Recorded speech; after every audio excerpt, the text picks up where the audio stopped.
Ever wondered what truly sets the ultra-wealthy apart? It's not the flashy cars or extravagant parties. It's the quiet, deliberate habits that shape their lives.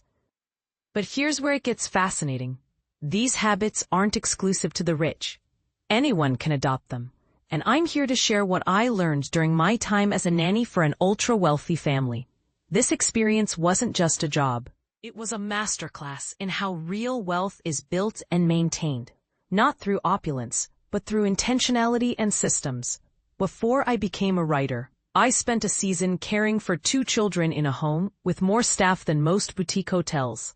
I took the job to make ends meet and clear my head, but what I gained was far more valuable than any paycheck. This family taught me lessons that no school could ever provide. What struck me most wasn't the lavish art or the pristine pool.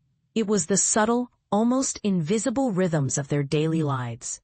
These habits were the real differentiators, and they're accessible to all of us, trust fund or not. Time is their most prized asset. The biggest luxury in that house wasn't a material possession. It was an empty morning.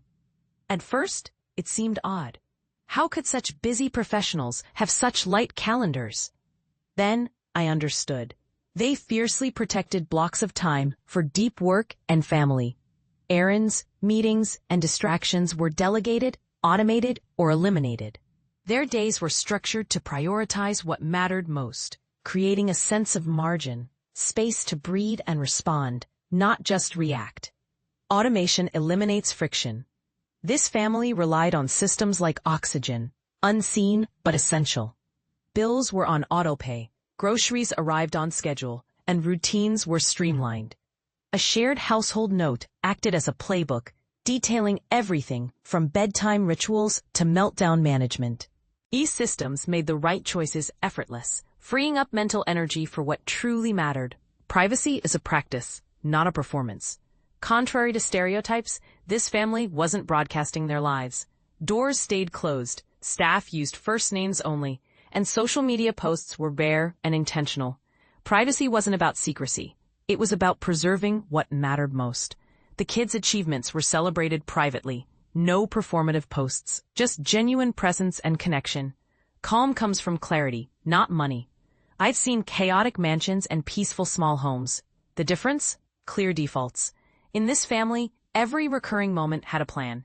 Default breakfasts, backpack checks, and scripts for handling emotions. These defaults didn't restrict freedom, they created it. When chaos arose, they didn't improvise. They followed a playbook, easing stress for everyone. Money buys better questions, not louder answers. One day, after a tough homework session, the mom didn't ask how to fix the problem. Instead, she asked, "What would make this easier every day, even when we're tired?" This shift in perspective was transformative. We focused on designing for weak moments, breaking tasks into manageable chunks, and reducing friction. It's a lesson I've carried into my own work. Better questions shrink big problems into solvable ones. Gracious boundaries are their superpower.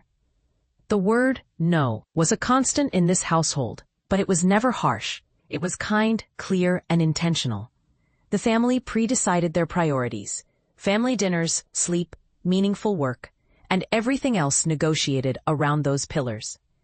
These boundaries weren't about restriction. They were about protection, teaching the kids the value of limits and intentionality.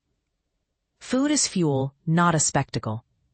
Despite my love for farmers markets, this family's approach to food was refreshingly practical. Lunches were nutrient-dense and predictable, with cut fruit always at kid-eye level. Food wasn't a battleground. It was a rhythm, aligned with their values. The takeaway: remove decision fatigue and align your choices with what you care about. Their kids learn effort and delay. Rewards in this household weren't about toys. They were about agency. Allowances were tied to habits like reading and chores, tracked with stickers on a chart. When the 7-year-old wanted a science kit, we mapped out a timeline for earning it. This skill, wanting something, waiting for it, and working toward it, is the foundation of adult success, and it's free to practice. Learning loops keep improving. The dad kept a notebook labeled postmortems, where we jotted down what worked and what didn't after any event. This simple habit turned micro-failures into opportunities for growth. Whether it was travel, soccer practice, or grocery budgets, the key wasn't perfection, it was iteration. Generosity is silent and systemic. Their giving wasn't about grand gestures. It was quiet and consistent.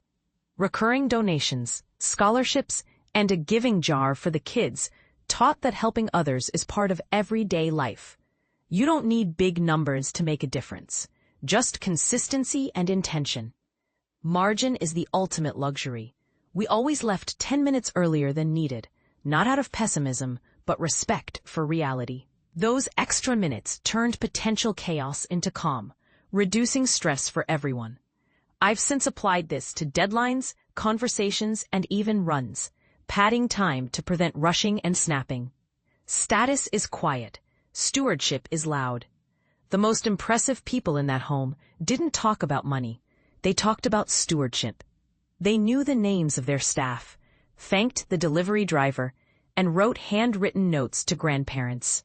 This worldview, caring for what's in your charge, is scalable. Start small and watch care compound. The real signal is invisible. If you only saw their Instagram, you'd miss the magic. The calm mornings, civil disagreements, and protected attention.